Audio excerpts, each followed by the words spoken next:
कुछ परिस्थितियों में क्षमा के स्थान पर दंड देना आवश्यक होता है, क्योंकि ये दंड का भय ही है जो लोगों को वो अपराध करने से रोकता है। संसार में सबसे बड़ा क्या है, अभिमान और बाहुबल या विश्वास और आस्था? निश्चित रूप से बाहुबल के महत्व को नकारा नहीं जा सकता। मनुष्य अपने बाहुबल से पर्वत को मैदान बना सकता है, सागर सुखा सकता है और उस स्थल में नदियां बहा सकता है, परंतु बाहुबल को सहारा होता है विश्वास का। यदि मन में विश्वास ना हो तो बाहुबल किसी काम का नहीं। वो कौन सा बल कि मोर आकाश की ओर ताकते हैं?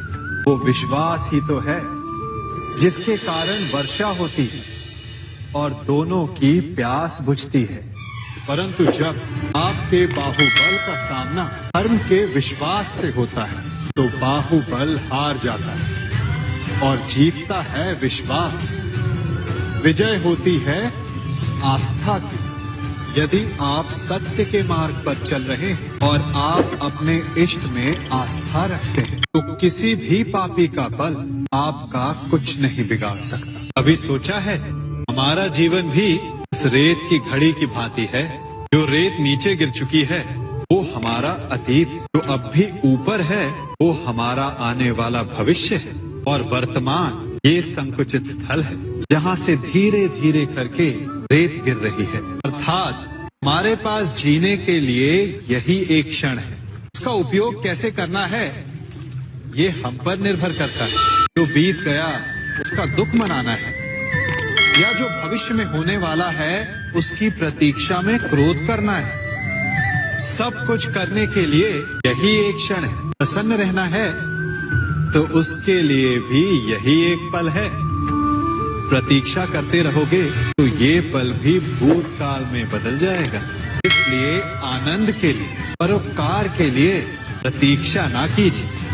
आपके पास जो पल है आप भरपूर सदुपयोग कीजिए, क्योंकि इस घड़ी को पलटकर आप फिर से समय अवश्य गिन सकते हैं, परंतु अपना बीता हुआ समय आप वापस नहीं लौटा पाएंगे। मनुष्य के जीवन में संतान का बहुत महत्व है।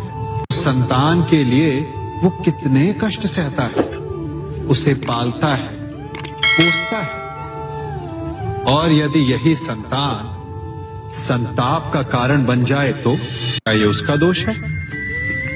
अधिकतर ये दोष हमारे लालन पालन का होता है।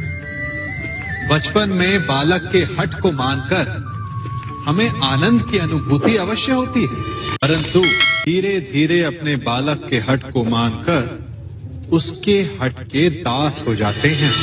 एक हठी उद्दंड और असंस्कारी संतान उस सूखे वृक्ष के समान होती है कि यदि जिसमें आग लग जाए तो वो सारे वन को भस्म कर डाले। और स्मरण रहे, जब उसमें अग्नि लगती है तो सबसे पहले वो स्वयं के घर को ही भस्म करती है। इसलिए जब आवश्यकता हो तो अपनी संतान के हठ का विरोध करें, उसे रोके, क्योंकि यदि समय रहते ऐसा ना किया गया तो भविष्य में इस समस्या के परिणाम गंभीर हो सकते हैं। प्रतिज्ञा, वचन, ये सब मनुष्य ने समाज को सही दिशा में रखने के लिए बनाए हैं। वो मनुष्य ही क्या जिसके जीवन में नियम ना हो, जिनका वो पालन ना करे, परंतु समय के साथ चलने के लिए नियमों को बदलना भी आवश्यक होता है, क्योंकि ये आज का समय ही तो है जो बीत जाने के पश्चात इतिहास बन जाएगा। यदि आवश्यकता पड़ने पर नियम और प्रतिज्ञा भंग ना की जाए, समय की मांग के अनुरूप अपनी प्रतिक्रिया ना बदली जाए, तो इतिहास हमें कभी क्षमा नहीं करेगा। आवश्यकता पड़ने पर आपकी तोड़ी हुई एक प्रतिज्ञा, एक बंधन कभी कभी पूरे मानव इतिहास को बड़े विनाश से बचा सकता है। इसलिए नियम, प्रतिज्ञा, वचन कुछ नहीं, कुछ है तो केवल समय, इसके अनुरूप चलने वाला ही सफल हो सकता है।